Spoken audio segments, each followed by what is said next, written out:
खूप खूप वर्षांपूर्वीची भारतातील ही गोष्ट आहे। एक छोटंसं मुंगूस होतं। त्याचं अर्ध शरीर सोन्यासारखं सुंदर पिवळं धमक होतं आणि अर्ध शरीर अगदी साधं करड्या रंगाचं होतं। ते छोटंसं मुंगूस देशात सगळीकडे भटकत निघालं आणि जिथे जिथे ते जाई तिथे तिथे ते मातीत लोळून पाही आणि आपलं अर्ध करडं शरीर सोनेरी झालं आहे की नाही ते बघे, पण नाही, तसं कधीच झालं नाही।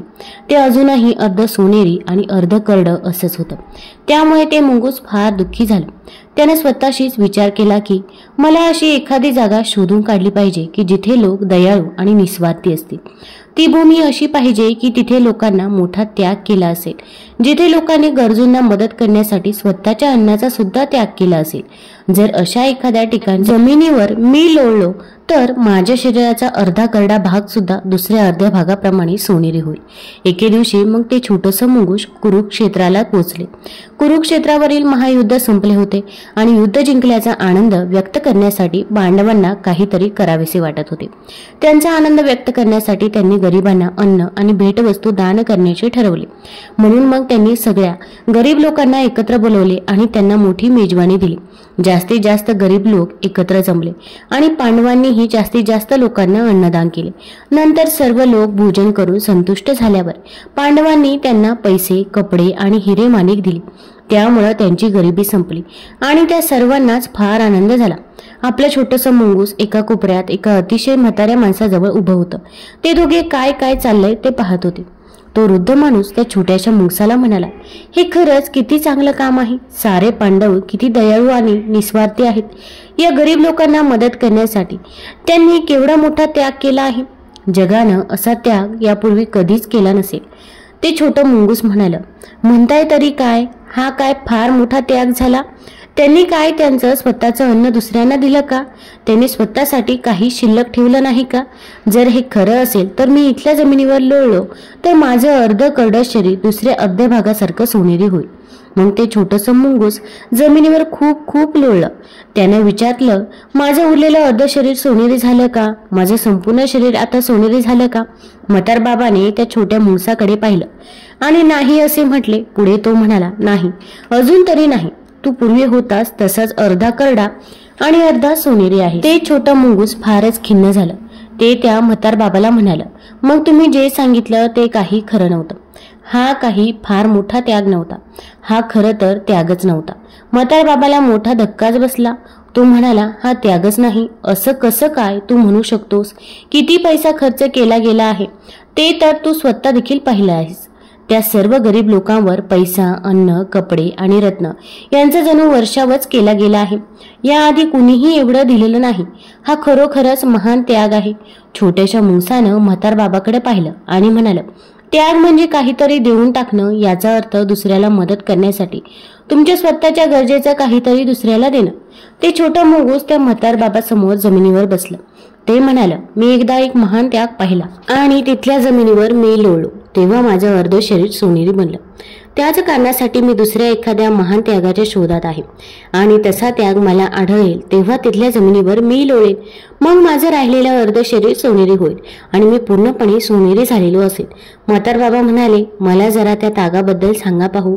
तू अर्धा करडा आणि अर्धा सोनेरी कसा काय आहेस ते मला जाणून घ्यायचं आहे। छोटे मुंगूस त्यावर म्हणालं, या आणि माझ्या जवळ बसा। ती गोष्ट तुम्हाला सांगायला मला नक्कीच आवडेल। म्हातारबाबा बसले आणि छोटं मुंगूस त्यांना गोष्ट सांगू लागलं। मुंगूस म्हणाला, इथून खूप लांब असलेल्या एका छोट्या खेड्यात मी राहत होतो आणि त्याच गावात हरिदास नावाचा ब्राह्मणही राहत होता। हरिदास, त्याची बायको, मुलगा आणि सुनेबरोबर राहत होता। ते अगदी गरीब होते, इतके गरीब की त्यांना पुरेसं खायलाही मिळत नसे। हरिदासकडे काही काही ग्रंथ होते, पोथ्या होत्या आणि तो त्या ग्रंथातून भूतकाळातील महान स्त्री पुरुषांच्या गोष्टी वाचत असत। नंतर मग तो खेड्यातील लोकांच्या घरी जाऊन त्या गोष्टी लोकांना सांगत असे। एकमेकांना मदत कशी करावी आणि कसं दयाळू असावं हे त्यांनी शिकावं असं त्याला वाटे। त्याच्या बदल्यात खेड्यातील लोक त्याला लहान सहान भेटी तसेच त्यांच्याकडे असलेले तांदूळ किंवा पीठ तर कधी भाज्या आणि फळे देत असत। खेड्यातील लोक जे काही देतील ते तो त्यांच्या कुटुंबासाठी घरी नेत असे आणि काळजीपूर्वक त्याचे 4 वाटे करत असे। यामुळे त्याची बायको, मुलगा आणि सून आणि तो स्वतः अशा सर्वांना समान वाटा मिळू शकत असे। अशा प्रकारे हरिदास आणि त्याचे कुटुंब कशी तरी गुजराण करत होते। नंतर एकदा असा कठीण काळ आला की खेड्यातल्या लोकांना स्वतःलाही पुरेसं अन्न मिळेना। पाऊस पडला नाही आणि शेतातील सारी पिके सुकून गेली आणि वाळून वाया गेली। जवळजवळ 3 वर्ष पाऊस पडला नाही, त्यामुळे विहिरी सुद्धा कोरड्या ठणठणीत झाल्या। लोकांना दिवसेंदिवस खायला मिळेनासे झाले। अर्थातच हरिदासला देण्यासाठीही त्यांच्याकडे काही राहिले नाही। त्यामुळे हरिदास आणि त्याचे कुटुंबीय यांचीही उपासमार होऊ लागली। ते सारे जण बारीक आणि अशक्त झाले। जसजसे दिवस उलटत गेले तसतसे ते जास्तच अशक्त झाले आणि जणू आता मृत्यूच येणार आहे अशी वेळ आली होती। एके दिवशी काही प्रवासी लोक त्या खेड्यातून चालले होते आणि जेव्हा त्यांनी पाहिलं की तिथल्या लोकांना खायला अन्न नाही, तेव्हा त्यांनी त्या लोकांना एक पिठाचं पोतं दिलं। खेड्यातल्या लोकांना त्यामुळे फार आनंद झाला। त्याचबरोबर ते त्यांचा गुरु आणि मित्र हरिदास यालाही विसरले नव्हते। लोकांनी त्याच्यासाठीही थोडं पीठ पाठवले। हरिदासच्या डोळ्यात अश्रू उभे राहिले। तो आपल्या पत्नीला म्हणाला, बघ, हे थोडं पीठ आहे, शेवटी आपल्याला काहीतरी खायला मिळालं। त्याच्या पत्नीने पिठाकडे पाहिलं आणि ती म्हणाली, हे काही पुरेसं नाही, 4 लोकांना हे पुरणार नाही। तुम्हा तिघांसाठी मी याच्या 3 पोळ्या करेन। हरिदास म्हणाला, नाही नाही, आपण सगळेच जण उपाशी आहोत आणि आता आपल्याला जे पीठ मिळालं आहे ते आपण सगळ्यांनी मिळूनच खाल्लं पाहिजे। त्यामुळे अगदी सारख्या आकाराच्या 4 पोळ्या कर। त्याची पत्नी हसून म्हणाली, ठीक आहे, तुम्ही म्हणताय तसं मी करेन। मग तिने आणि तिच्या सुनेनं पीठ घेतलं आणि अगदी सारख्या आकाराच्या 4 पोळ्या केल्या। हरिदासची पत्नी उत्साहाने म्हणाली, पोळ्या झाल्या आहेत, चला, आपल्याला सगळ्यांनाच खूप भूक लागली आहे, त्यामुळे लवकर खाऊया। नंतर मग तिने तिचा पती, मुलगा आणि सून सर्वांना एक एक पोळी दिली आणि स्वतःसाठीही एक ठेवली। ते सगळेजण पोळी खाणार एवढ्या दारावर टकटक झाली। हरिदास म्हणाला, कोण बरं असेल? त्यानं त्याची पोळी खाली ठेवली आणि दाराकडे गेला। हरिदासनं दार उघडलं आणि दारात फाटके कपडे घातलेला एक गरीब माणूस उभा होता। हरिदासला हा माणूस माहीत नव्हता, कारण तो काही त्याच्या गावातला नव्हता किंवा हरिदासनं पूर्वी कधी त्याला पाहिलेलंही नव्हतं।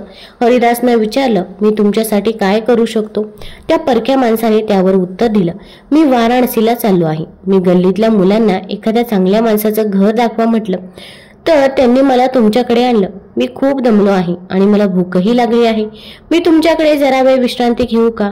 मी खरोखर खूपच भुकेला आहे। हरिदासनं काळजीपूर्वक त्या माणसाच्या चेहऱ्याकडे पाहिलं। खरंच तो खूप दमलेला आणि अशक्त दिसत होता। त्याला अन्नाची गरज होती। आत यावं, तुम्ही आमचे पाहुणे आहात। अतिथीची सेवा हीच ईश्वराची सेवा होय, तुमचं स्वागत आहे। हरिदासनं उत्तर दिलं। त्यानं अतिथीला झोपडीत नेलं आणि बसायला आसन दिलं। हरिदास पुढे म्हणाला, आम्हाला स्वतःलाच पुरेसं खायला अन्न नाही, पण योगायोगाने आज आमच्याकडे काही पोळ्या आहेत।